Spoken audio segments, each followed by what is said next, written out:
tekan hamrayitin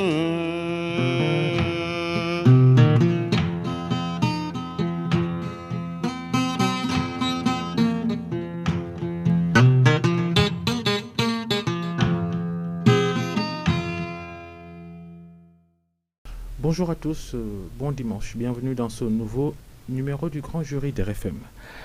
Le décompte va crescendo chaque jour son lot de malades du Covid-19 au Sénégal, plus de 1500 cas, dont près de 2 tiers encore sous traitement, parmi eux des cas graves, le nombre de morts, la quinzaine. Bonjour docteur Safiatou Thiam. Bonjour Babacar. Vous êtes docteur d'État de médecine, vous l'avez obtenu ce doctorat d'État à l'Université Cheikh Anta Diop de Dakar. Votre thèse de doctorat, elle avait pour titre Le sida en milieu chirurgical, connaissances, attitudes et pratiques. On peut dire alors que vous êtes à votre place, à la tête du Conseil national de lutte contre le sida. Merci à la RFM de m'inviter sur ce plateau. Après 25 ans d'expérience dans la lutte contre le sida et aussi de militantisme pour les personnes vivant avec le VIH. Oui, si on peut dire que je suis à ma place, le sida c'est une question que je connais bien pour y être depuis plus de 25 ans maintenant. On parlera tout à l'heure de la relation VIH-sida Covid-19. Docteur Safiatou Thiam, vous avez été ministre de la Santé et de la Prévention. C'était la dénomination à l'époque, c'était entre 2007 et 2009. Aujourd'hui, ça s'appelle ministère de la Santé et de l'Action sociale. Ça part, ça revient. Parfois, on ajoute hygiène publique pour enlever ensuite. Pourquoi ça change souvent de nom, ce ministère ? Les dénominations des ministères sont en fonction des politiques et donc de la vision politique.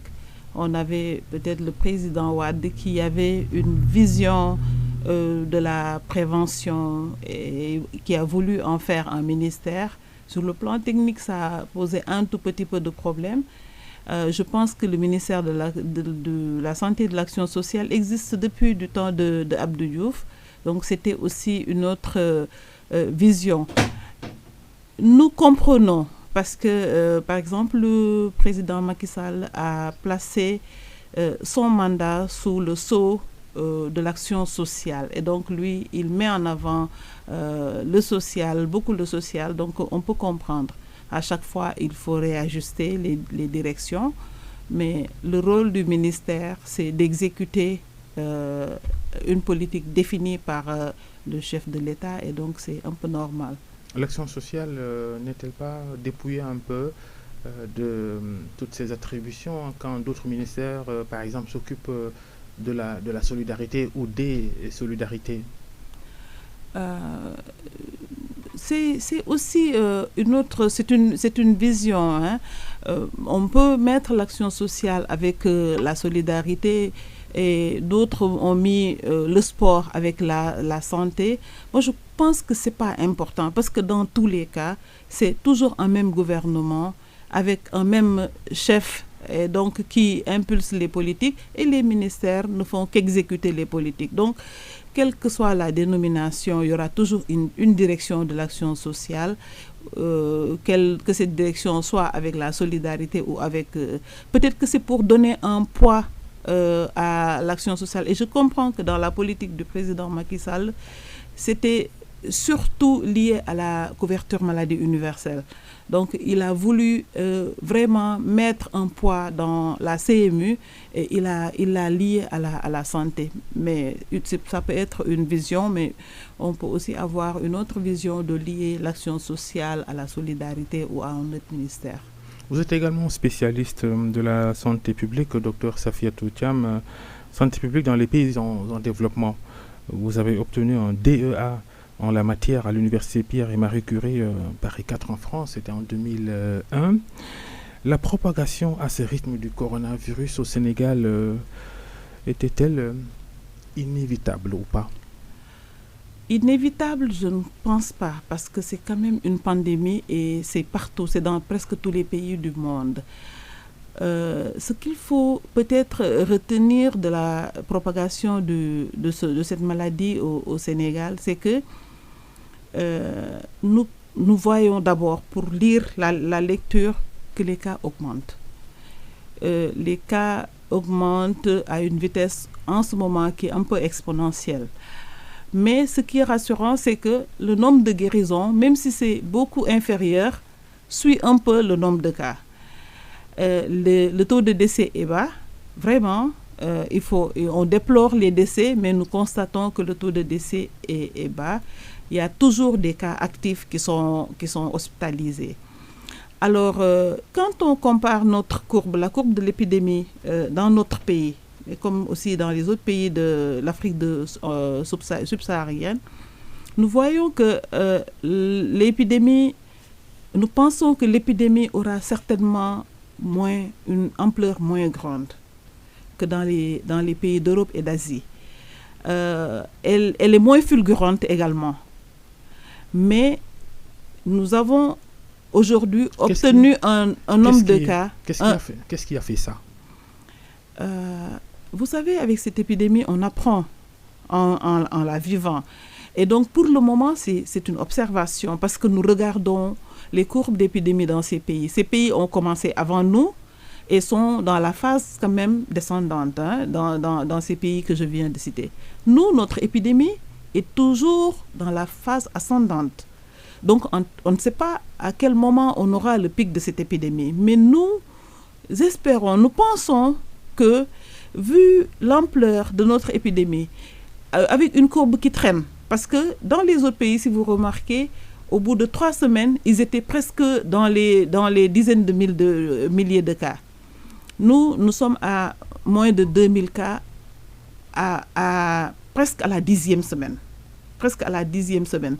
Donc, ça veut dire que cette épidémie, chez nous, elle augmente, mais elle n'a pas fait un bond fulgurant. Mais ce qu'il faut craindre avec la tendance de cette épidémie, c'est qu'elle reste endémique chez nous. Moi, quand je compare avec les grandes épidémies, je dis l'Europe a subi le paludisme, la tuberculose, la lèpre, et ils l'ont réglé. Donc, ça fait ses victimes, mais ils l'ont réglé et ils n'ont plus ces maladies. Ces maladies sont venues chez nous, sont restées endémiques, se sont installées. Donc, ce qu'il faut craindre, c'est que l'épidémie qui va durer peut-être, si l'épidémie dure 4 ou 6 mois dans ces pays-là, peut rester 1 an ou même rester définitivement de façon traînante et créer des problèmes peut-être dans la durée. Alors, on peut se demander si on est arrivé à la pointe de l'épidémie au Sénégal alors? Pas encore. Clairement, pas encore. En ce moment, l'épidémie est en vraiment pleine vitesse de croissance. Les contaminations se multiplient, ça se voit. Si on augmentait le nombre de tests, vous verrez qu'on aurait beaucoup plus de cas que maintenant. Donc, l'épidémie est vraiment, quand je dis la courbe est à sa phase montante, à sa phase ascendante, c'est exactement ça.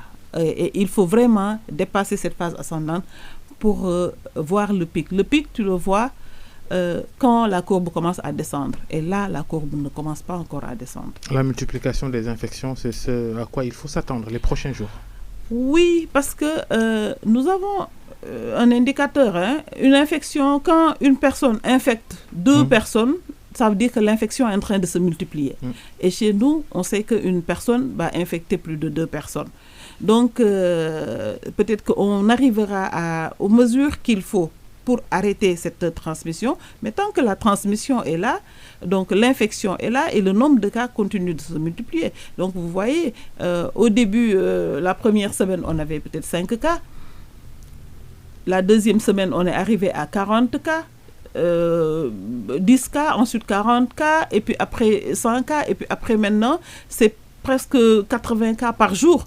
Donc, vous voyez que c'est quand même une multiplication, une évolution exponentielle des cas. On est loin de notre R0 là. Non. Le R0, c'est quand les cas ne contaminent plus. Oui. Mais vraiment, On n'est pas du tout à un R0. Notre R est R+, mais vraiment, on n'est pas encore au R0. Alors, la riposte du Sénégal contre le nouveau coronavirus, Covid-19, les mesures prises jusqu'ici par le gouvernement pour endiguer la propagation, ces mesures ont-elles réellement permis de limiter que le Covid-19 se propage dans notre pays? À l'évaluation, vous Pour donnez le quelle moment, note? justement, je n'ai pas encore vu une évaluation. Il y a des mesures qui sont prises. Les mesures, je pense que sont efficaces parce que tout à l'heure, j'étais en train de dire que l'évolution de l'épidémie chez nous, vraiment, c'est vrai, elle est importante, mais on a vu ailleurs beaucoup plus grave. Nous avons pris des mesures qui sont efficaces quand même. La fermeture de l'aéroport, la fermeture des frontières, la recherche des cas, la communication pour le changement de comportement, l'isolement, la recherche des contacts. Donc nous avons quand même quelques stratégies qui sont de bonnes stratégies. Maintenant, est-ce que c'est complet? C'est ça qu'il faut dire. Est-ce qu'on a toutes les stratégies qu'il faut mettre en place? Et peut-être que c'est ça, il y a beaucoup de choses de bien, mais il y a beaucoup de choses également qu'il faudra, à mon avis, compléter pour que la stratégie soit complète. Et aussi, une stratégie comme ça, elle est dynamique. Il ne faut pas se dire, nous avons notre stratégie, nous ne changeons pas. Mais non, la stratégie change en fonction du contexte. Vous ne pouvez pas avoir la même stratégie quand vous avez 10 cas que quand vous avez 2000 cas. Vous ne pouvez pas avoir la même stratégie quand vous avez 0 décès que quand vous commencez à avoir 0 décès ou vous avez 900 personnes dans des services qui devaient attendre 700 personnes. Donc vraiment, la stratégie, elle doit être dynamique et s'adapter en fonction... à externaliser les cas qui ne sont pas graves, les externaliser des hôpitaux, les sortir des hôpitaux pour les amener ailleurs. Oui, on nous posait même beaucoup cette question. Mais je pense que cette stratégie, ce n'était pas une mauvaise stratégie. Le fait d'hospitaliser tout le monde, mais on n'a pas les moyens. Quand on n'a pas beaucoup de malades, on peut hospitaliser tous les positifs. C'est-à-dire, c'est une façon d'isoler les positifs des négatifs, justement, pour que la transmission ne se fait pas. Mais nous avons tout de suite vu que nous ne pouvons pas continuer comme ça. Donc, il faut externaliser. Mais bon, on peut même se demander, est-ce qu'il faut forcément les déplacer, les hospitaliser? C'est vrai, si on a des réceptifs qui peuvent les recevoir. Des hôtels. Les recevoir pour qu'on puisse les surveiller. Il y a quand même une surveillance et il y a un accompagnement psychologique à faire, psychosocial. Ça a un coût. Donc si on peut supporter ces coûts, c'est très bien. Mais aussi, il faut commencer à réfléchir à hospitaliser les gens chez eux. Je ne sais pas comment le dire. En tout cas, confiner les gens chez eux. Est-ce qu'il faut, si c'est une concession, au lieu de déplacer toute la concession, c'est mettre un garde, quelqu'un pour que les gens ne sortent pas et discuter avec la famille sur comment les approvisionner. Et donc, les gens peuvent rester chez eux en Occident.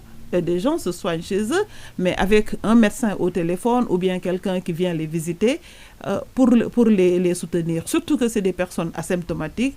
Donc, je pense qu'il y a une stratégie à mettre en place pour ces personnes asymptomatiques. La communication, elle est beaucoup décriée. La communication des autorités sanitaires, est-ce que c'est peut-être la conséquence de ce qu'on voit dans la rue, dans nos maisons, dans nos quartiers? On a l'impression que beaucoup de Sénégalais n'ont pas reçu les messages 5 sur 5. Il y a eu beaucoup de messages, vraiment, il faut le dire. Il y a eu beaucoup de messages, les experts ont beaucoup communiqué, mais la question qu'il faut se poser, et je me la pose aussi en tant qu'expert médical, c'est: est-ce que les termes que nous utilisons sont digestes pour la population? Et ça m'amène à dire que nous avons certainement péché un tout petit peu dans la communication. Parce que malheureusement, nous, en tant qu'experts, nous avons l'habitude de nous parler entre nous. Même quand nous parlons à la radio, nous utilisons des termes que nous maîtrisons avec, peut-être les intellectuels peuvent comprendre, mais nous parlons à une communauté. Et je pense que nous devons descendre au niveau de cette communauté. Utiliser des termes qui sont digestes pour les communautés.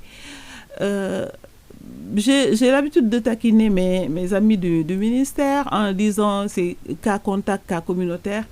Peut-être que c'est utile pour l'expert. Mais je suis en train de me demander, est-ce que c'est utile pour la communauté? Est-ce que ce n'est pas plus simple de leur dire les cas positifs? On a 86 cas positifs. Il y a 86 nouvelles personnes qui ont la maladie. Entre hier et aujourd'hui, il y a 86 nouvelles personnes qui ont la maladie. Cas contact, cas communautaire, c'est tous des cas infectés. C'est des positifs. Voilà. Et même nous nous perdons parce que parfois, un simple contact, on l'appelle cas contact. Donc, on ne sait plus, etc. Alors que aujourd'hui, je pense qu'on gagne à simplifier.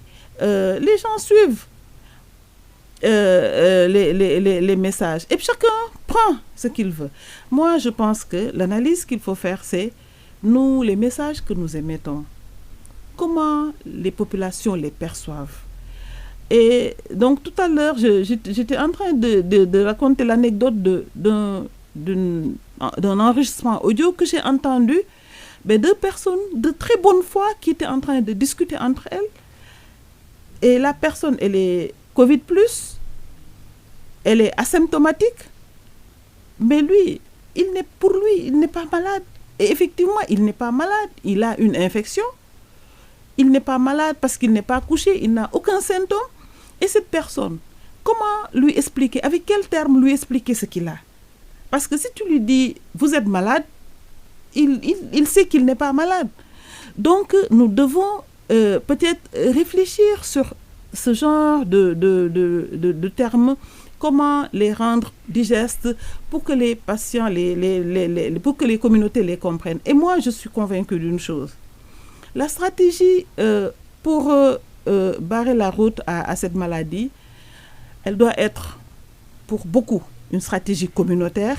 Et cette stratégie communautaire, ce n'est pas les experts qui vont l'inventer, c'est les communautés.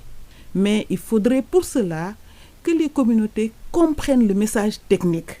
Le message des experts là, il faut le simplifier pour que les communautés se l'approprient. Il n'y a pas encore une appropriation. On entendait le monsieur qui disait, mais laisse-les à leurs problèmes. Ils sont en train de dire que je suis malade, je sais que je n'ai rien. Ils m'ont amené dans un camp où il y avait des personnes malades, mais je n'ai pas vu une personne malade. Les gens étaient en train de discuter entre elles. Donc, il faudrait... Et là, moi, je me suis dit, tiens, mais nous, on parle, mais ces gens-là nous ne comprenons pas. C'est-à-dire, c'est comme si nous parlons deux langages différents. Donc, il faut qu'on fasse un pas les uns vers les autres, les experts vers les communautés. Mais je pense que c'est les experts qui doivent descendre au niveau des communautés, simplifier le langage scientifique pour que les communautés puissent l'approprier et inventer leur prévention. Alors, c'est cette communauté-là, cette population-là, quand on la voit, franchement, à la limite piétiner des recommandations, même des mesures prises par les autorités sanitaires, les autorités centrales de façon beaucoup plus générale, quand on assiste par exemple à la réouverture de mosquées, alors que c'est interdit de se rassembler dans les lieux de culte depuis quelques semaines maintenant, qu'est-ce qui se passe? Pour moi, c'est l'illustration de l'incompréhension entre les messages, parce que entre les messages et l'appropriation de ces messages par les communautés. Nous déplorons tout cela, mais je pense que ces leaders, parce que c'est des leaders, c'est des leaders communautaires, c'est des leaders religieux ou coutumiers, si on leur explique, ils sont même plus responsables que nous. Si on leur explique tous les problèmes, s'ils sont convaincus, je pense qu'ils peuvent aider à la prévention. Mais moi, je pense que ces attitudes relèvent d'un manque de confiance au message que nous leur donnons. Certains d'entre eux ne croient pas au bien fondé de cela, ou pensent que nous exagérons, que les experts scientifiques ont exagéré. Donc, c'est toujours, je pense que les sociologues, les socio-anthropologues, les spécialistes de la communication devraient être impliqués pour nous aider à mieux comprendre, pour aider à mieux comprendre et aider à ce que ce lien-là se fasse entre les messages scientifiques, les messages des experts techniques et la compréhension au niveau et l'appropriation au niveau des communautés. Tout à l'heure, on parlait de la pointe de l'épidémie, on ne l'a pas encore atteinte au Sénégal. La preuve, ça vous avez raison, peut-être les cas augmentent de jour en jour. Alors comment comprendre qu'on envisage de réduire les restrictions en début juin, c'est dans 3 semaines, alors que le chiffre des contaminations a drastiquement augmenté. Ça, est-ce que c'est cohérent de la part de ceux qui gèrent la crise? Peut-être qu'ils ont des projections qui leur permettent de savoir que le pic sera dépassé au mois de juin.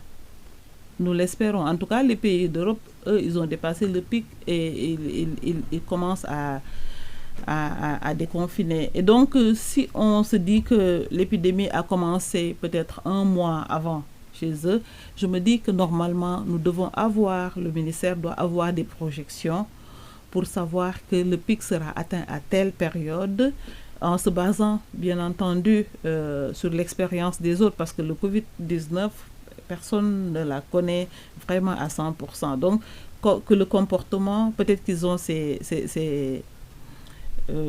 projections qui permettent de prendre ces décisions. Mais ce que je pense, c'est que les décisions, normalement, sont fondées sur les avis des experts scientifiques. Et c'est pour ça que j'espère peut-être qu'ils ont ces avis. Je ne sais pas. Alors, on va surveiller, mais il y a quand même une question qui préoccupe beaucoup de parents d'élèves, d'enseignants. C'est le retour progressif des élèves à l'école à partir du 2 juin. Est-ce une bonne idée? Ce retour doit être encadré. Ce retour devra être encadré. Le port de masque pour tous les élèves, je pense que c'est pour toutes les populations. Il faut qu'on arrive à généraliser le port de masque. Il faut continuer les mesures barrières, le lavage des mains, les gels hydroalcooliques, la distanciation sociale. Donc, il faut qu'on se donne les moyens de cela parce que c'est les seules conditions qui peuvent peut-être permettre d'autoriser que les enfants aillent à l'école. Un gros doute existe sur la mise en œuvre de ces mesures d'accompagnement-là. L'État doit se donner les moyens de réussir cela. Le docteur Safiatou Thiam, notre invité devant le grand jury d'RFM. Les débats et controverses sur les traitements sur les sujets contaminés au coronavirus, le Sénégal va procéder à des tests cliniques sur le Covid Organics, le remède que Madagascar dit avoir fabriqué à base de la plante appelée Artemisia. Et pourtant, le professeur Seydi de l'hôpital Fann de Dakar, il dirige le service des maladies infectieuses et tropicales. Il semblait avoir trouvé, professeur Seydi, un traitement efficace avec l'alliance hydroxychloroquine azithromycine. Qu'est-ce que vous dites, vous? Cohérent ou pas? Ah oui, c'est cohérent. En réalité, vous savez, aujourd'hui, il y a près de 400 études sur la recherche de traitement pour le Covid-19 dans le monde. Donc, c'est pour vous dire que tous les chercheurs sont en train de chercher. Et donc, la vocation du médecin, c'est de chercher un traitement pour soigner son patient. Le professeur Seydi s'est basé sur les conclusions du docteur Raoul et des Chinois pour donner l'hydroxychloroquine qui semble fonctionner. C'est une thèse qu'une étude américaine vient encore contredire il y a quelques heures. Oui, j'ai également lu cette étude, mais cette étude dit qu'il y a pas de changement, en tout cas observé chez les patients chez qui ils ont donné l'hydroxychloroquine. Et maintenant, ils ont dit que comme il y a des risques des risques cardiaques avec la chloroquine, qu'il n'y avait pas un bénéfice à le prendre, parce que pour eux, il n'y a pas eu de changement. D'autres ont trouvé autre chose, et le professeur Seydi semble dire que ces résultats commencent à fonctionner. Maintenant, le Covid Organix, c'est également un médicament issu de la pharmacopée, effectivement, mais qui utilise une molécule que nous connaissons. Il y a beaucoup de molécules que nous utilisons qui sont aussi issues de la pharmacopée. Donc, qui utilisent cette molécule qui est utilisée dans le traitement du paludisme. Aujourd'hui, les traitements les plus efficaces pour le paludisme utilisent cette molécule, l'artémisine. Maintenant, le seul problème que nous avons, c'est que pour pouvoir, sous la forme de Covid Organix, que je ne connais pas du tout la forme, j'ai vu des flacons, et je ne sais plus, c'est des gélules. Pour l'utiliser sous cette forme, il faut faire des essais cliniques. Et les essais cliniques obéissent à des normes que les scientifiques ici connaissent aussi. Ceux qui vont faire l'étude, ils ne vont pas se lever demain pour dire à Dr Seydi ou à d'autres médecins utilisez ça. Les études cliniques, il y a plusieurs phases de 1 à 4. On doit tester les dosages, on doit tester les toxicités, on doit tester la tolérance. La toxicité, on connaît parce qu'on connaît déjà ce médicament. La tolérance chez les patients, avant même la tolérance chez des personnes même saines, avant de l'utiliser chez des personnes malades. Donc, ça, c'est les différentes phases de ces cliniques. Et donc, je ne pense pas qu'on aura une réponse d'ici 1 ou 2 mois. Donc, c'est parce que ça prend du temps. Ce qu'il faut savoir aussi, c'est qu'au Sénégal, nous avons un comité d'éthique pour la recherche. Et c'est des experts et des représentants de patients et de consommateurs qui sont là-bas, qui doivent aussi discuter pour qu'on voit quel est le rapport bénéfice-risque de ce médicament.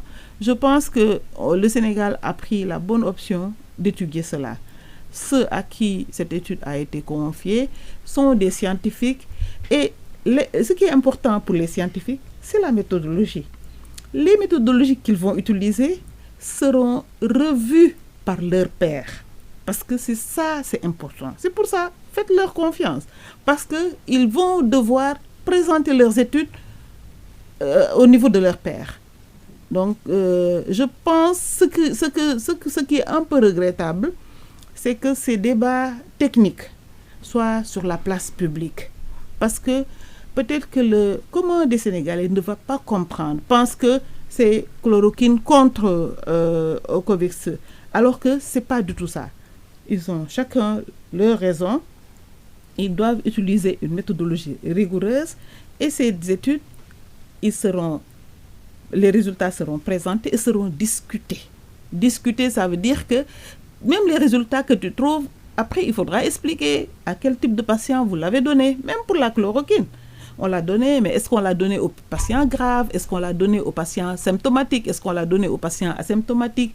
Ils avaient quel âge en moyenne? Est-ce que c'était des hommes? Est-ce que c'était des femmes? Etc.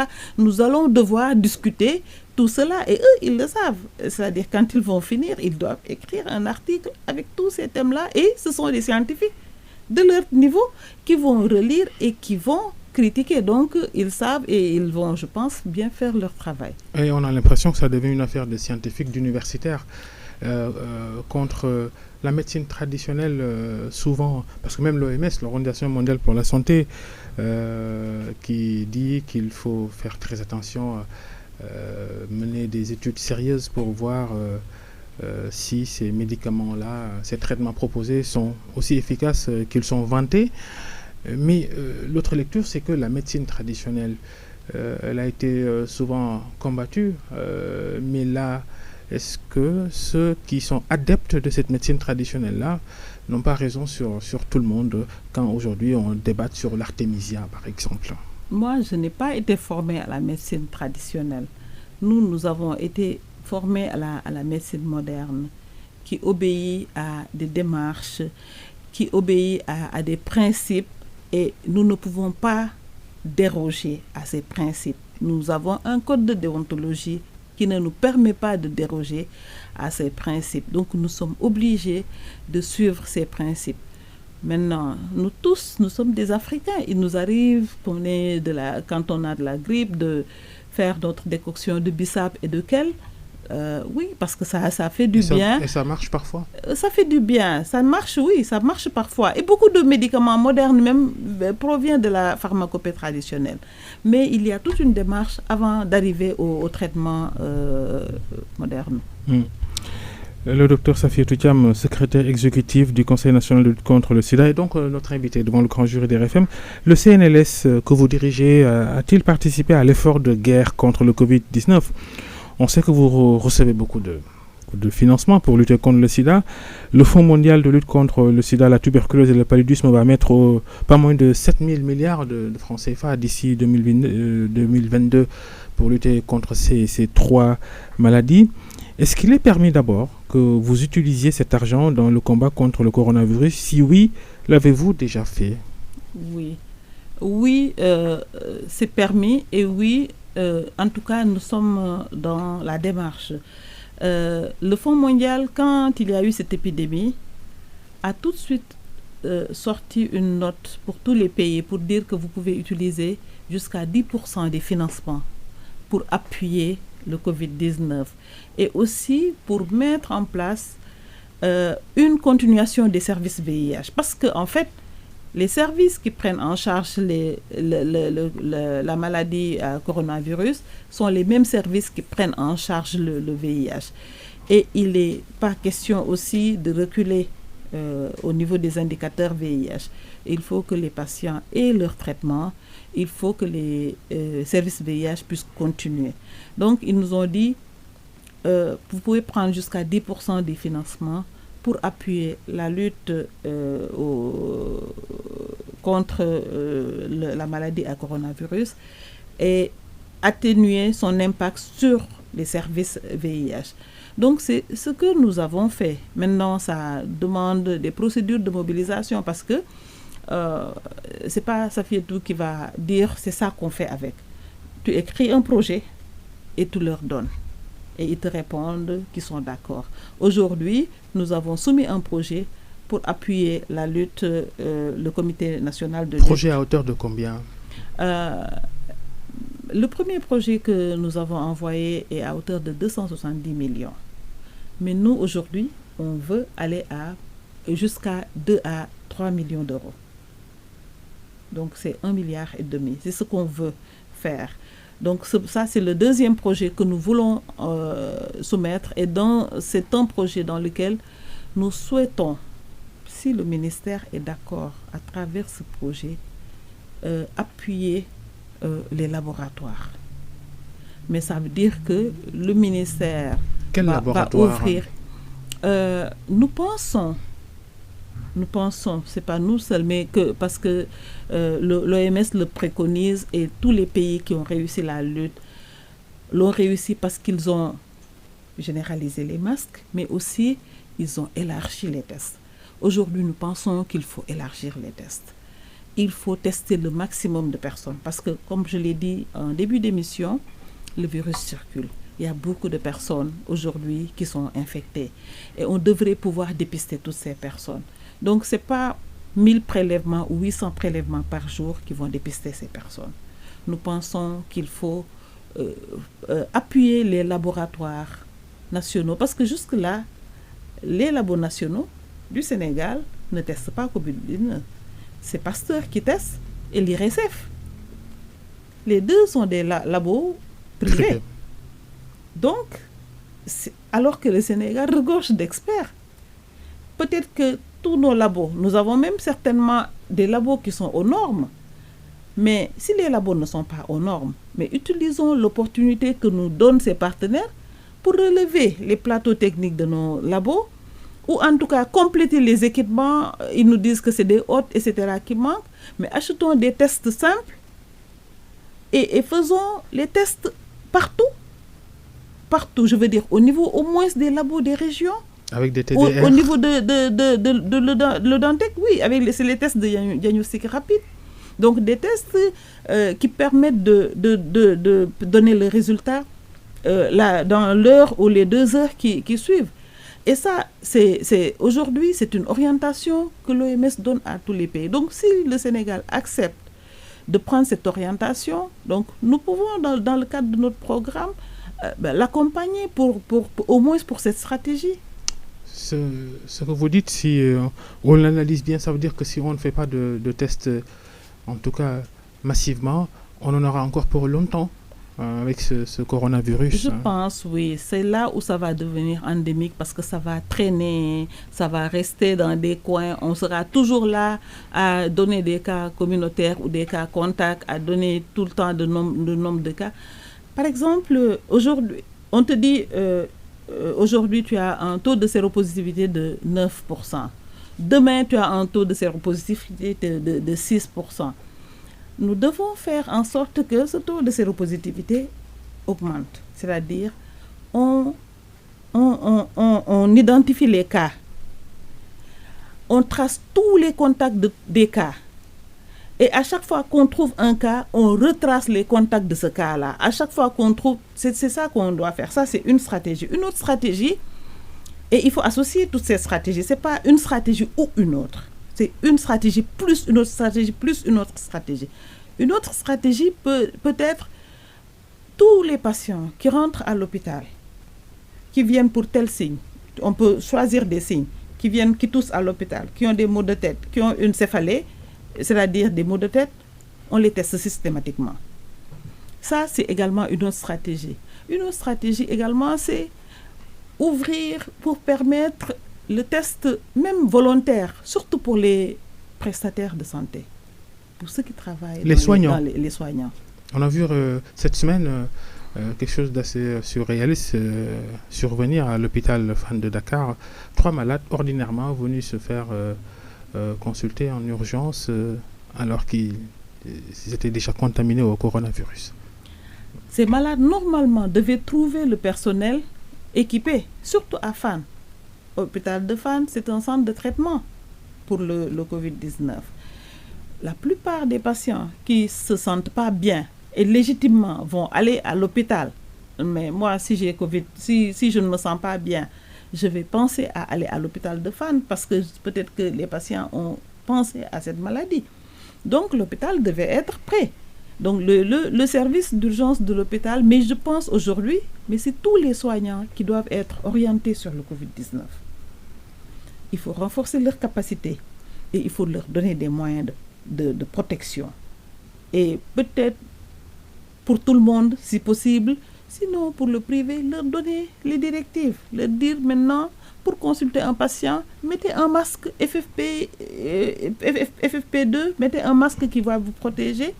Vous n'enlevez pas votre masque toute la journée, des choses comme ça. En tout cas, les orientations doivent être claires pour soigner les patients. Parce que ce que ça va amener aujourd'hui, si on regarde les personnes les plus à risque pour cette maladie, c'est le personnel soignant.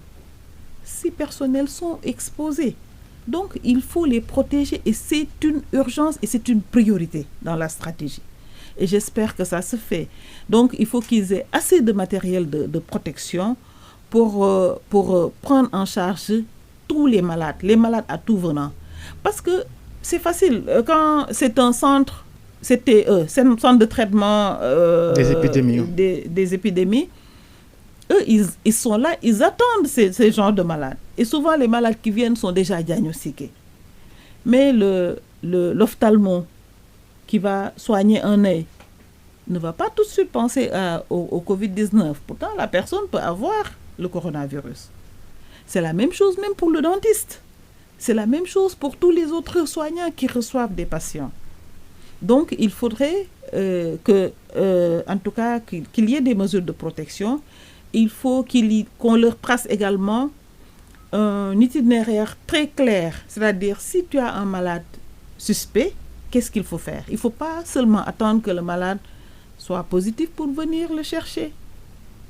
Et je reviens à la définition des cas. Un cas peut être positif, mais aussi ça peut être un cas suspect ou probable. Parce que le patient est venu, toi tu es médecin dans ton cabinet, le patient vient, il a une fièvre, des céphalées, il y a peut-être quelque chose qui fait tilt dans ta tête et tu te dis ça peut être cela. Mais comment tu vas réagir? On te dit d'appeler. Tu peux appeler, tu peux avoir les gens que tu appelles. Tu peux ne pas les avoir parce qu'il y a un problème de réseau. Tu peux les avoir, ils peuvent ne pas venir parce qu'ils sont sur d'autres sites. Mais toi, si tu as déjà une démarche claire, on te dit, fais 1, 2, 3 si tu reçois un patient probablement Covid-19. Donc ça, peut-être que ça se fait, je ne sais pas, mais en tout cas, c'est comme ça que ça doit se faire. Autre couche de la population très vulnérable au Covid-19, et ça c'est dans votre domaine, ce sont les personnes qui vivent avec le VIH-Sida, avec un système immunitaire déjà fragilisé par le VIH. Oui, donc toutes les personnes qui ont une baisse de l'immunité, effectivement, sont fragiles et peuvent développer des cas graves. Les personnes vivant avec le VIH en font partie, surtout les personnes qui ne prennent pas correctement leur traitement. C'est pour ça justement que le Fonds mondial nous autorise à mettre en place des mesures pour atténuer l'impact. S'il le faut même aller chercher les patients chez eux ou aller leur donner les médicaments jusque dans leur maison. Et ça, nous y travaillons avec les associations de lutte contre le sida. Donc, si vous avez remarqué, la NCS a distribué des kits alimentaires aux personnes vivant avec le VIH. Nous leur avons donné un véhicule. Donc, parce que beaucoup de femmes vivant avec le VIH sont aussi domestiques et donc confinées chez leur patron. On leur donne un véhicule et ils vont prendre les nouvelles et distribuer les médicaments. Donc, nous leur donnons également jusqu'à 3 mois de traitement pour qu'ils n'aient pas besoin de venir. Les antirétroviraux. Les antirétroviraux. Donc, pour qu'ils n'aient pas vraiment besoin de venir à l'hôpital. En ce moment, nous leur conseillons d'appeler, sauf urgence. S'il y a une urgence, ils peuvent venir à l'hôpital. Mais s'il n'y a pas urgence, nous préférons qu'ils appellent et qu'on leur distribue les médicaments à domicile. Y a-t-il des porteurs du VIH-Sida qui ont été contaminés au Covid-19 au Sénégal? Certainement, parce qu'ils ne le diront pas. Mais à notre connaissance, nous n'avons pas de porteurs de VIH, à notre connaissance, qui a le Covid-19. Mais vous devez les avoir, ces infos, vous, Conseil national de lutte contre le sida. En fait, ils sont diagnostiqués Covid-19 au niveau des centres de traitement. Et là-bas, on ne leur demande pas s'ils sont VIH et on ne fait pas systématiquement le test VIH et ils ne le diront pas parce que ce sera certainement pour eux, et je les comprendrai, ce sera subir une double stigmatisation. VIH, Covid-19, ça c'est un peu trop pour une personne. Donc même si on les teste positifs, je crains qu'ils ne disent pas qu'ils sont porteurs du VIH. Covid-19 et VIH-Sida, dénominateur commun, pas de vaccin contre les deux maladies. Pour le sida, on cherche vaccin depuis 40 ans, bientôt. On ne trouve pas toujours. On espère que le nouveau coronavirus ne va pas jouer le même tour aux scientifiques. Les deux virus sont différents. Le virus le coronavirus, le SARS-CoV-2, c'est comme ça que le virus s'appelle, est plus simple que le virus du sida. Le virus du sida change régulièrement. Donc c'est pour ça qu'il est difficile de lui trouver un VIH. Ça peut même muter chez une même personne. Ça peut muter d'une personne à une autre. Donc depuis le début, nous avons plusieurs types de VIH. Donc il y a plusieurs mutations. C'est un virus qui s'adapte vraiment à l'autre et qui mute, qui résiste, etc. Et donc nous disons que c'est un virus très intelligent. Et donc le virus, le SARS-CoV-2, est un virus plus simple. C'est un virus qui s'apparente plus au virus de la grippe, etc.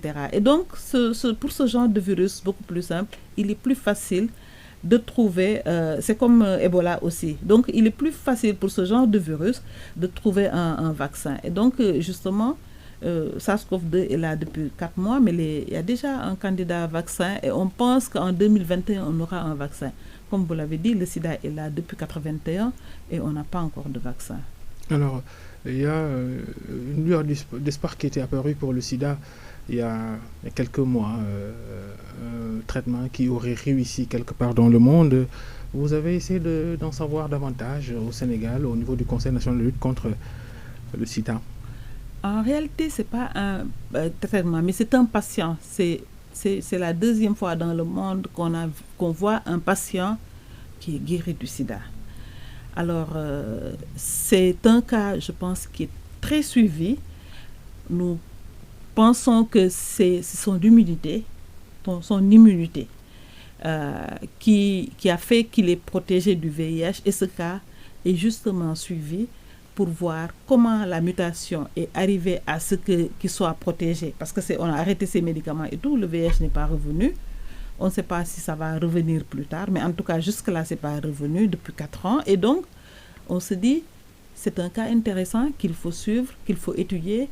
Il faut essayer de retracer toute son immunité pour comprendre quels sont les anticorps qu'il a développés et qui l'ont protégé et essayer de développer des anticorps pareils pour en faire un vaccin ou un médicament.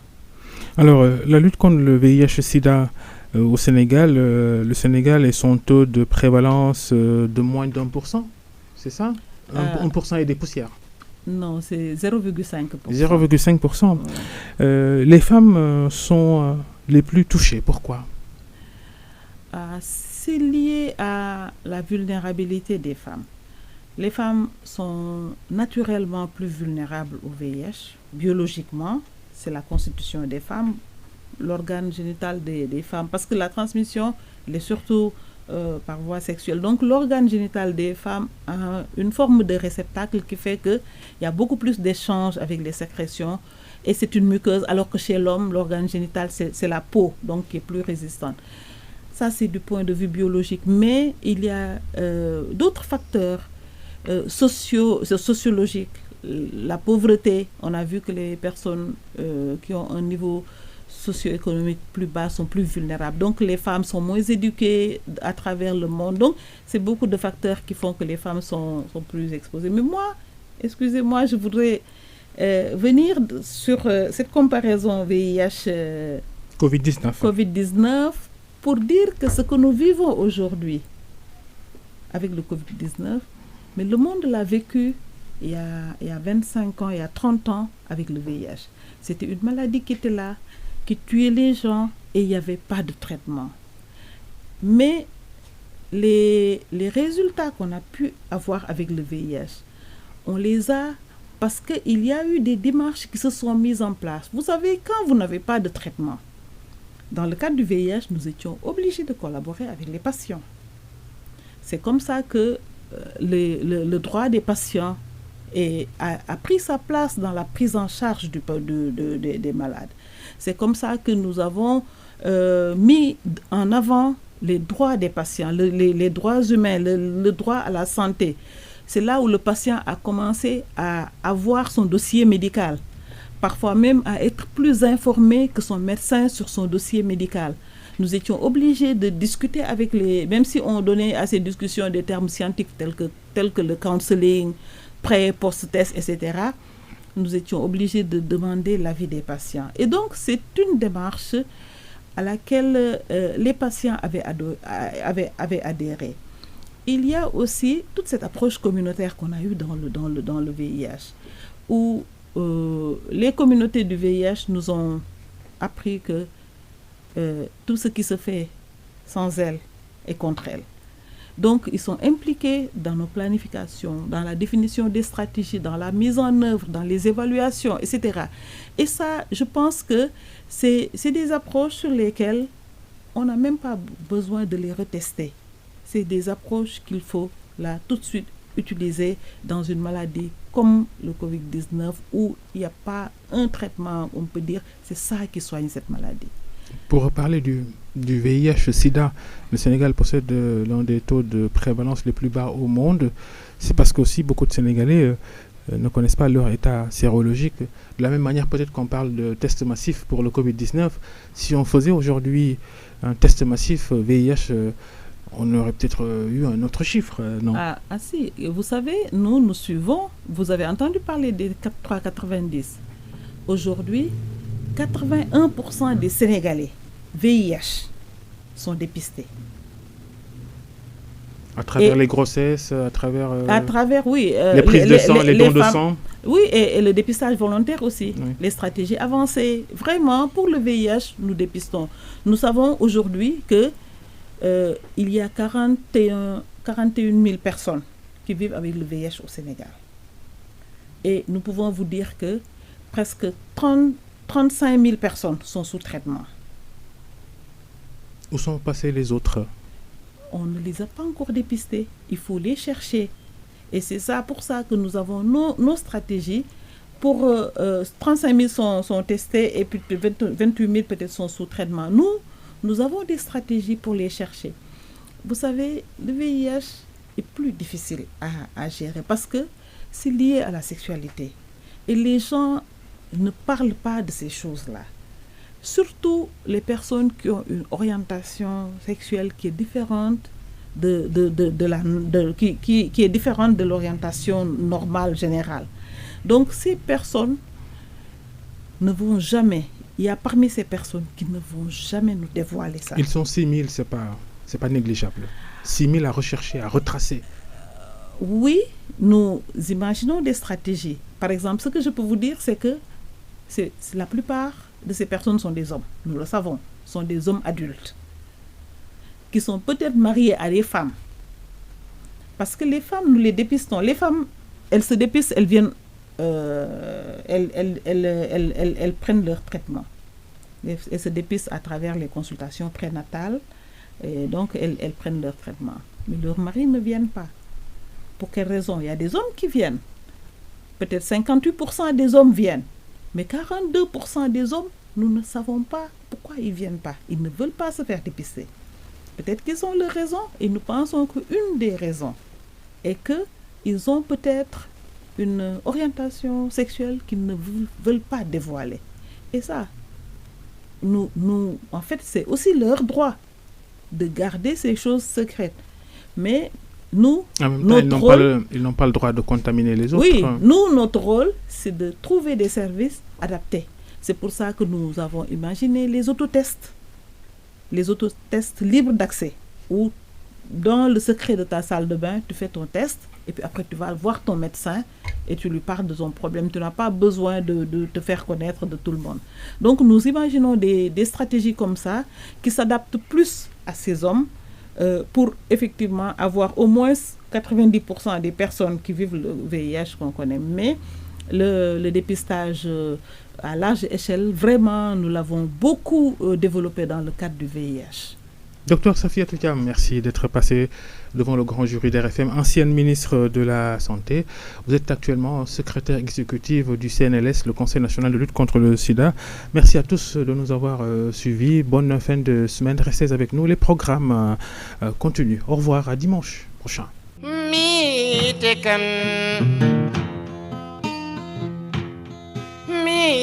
te kan hamrayitin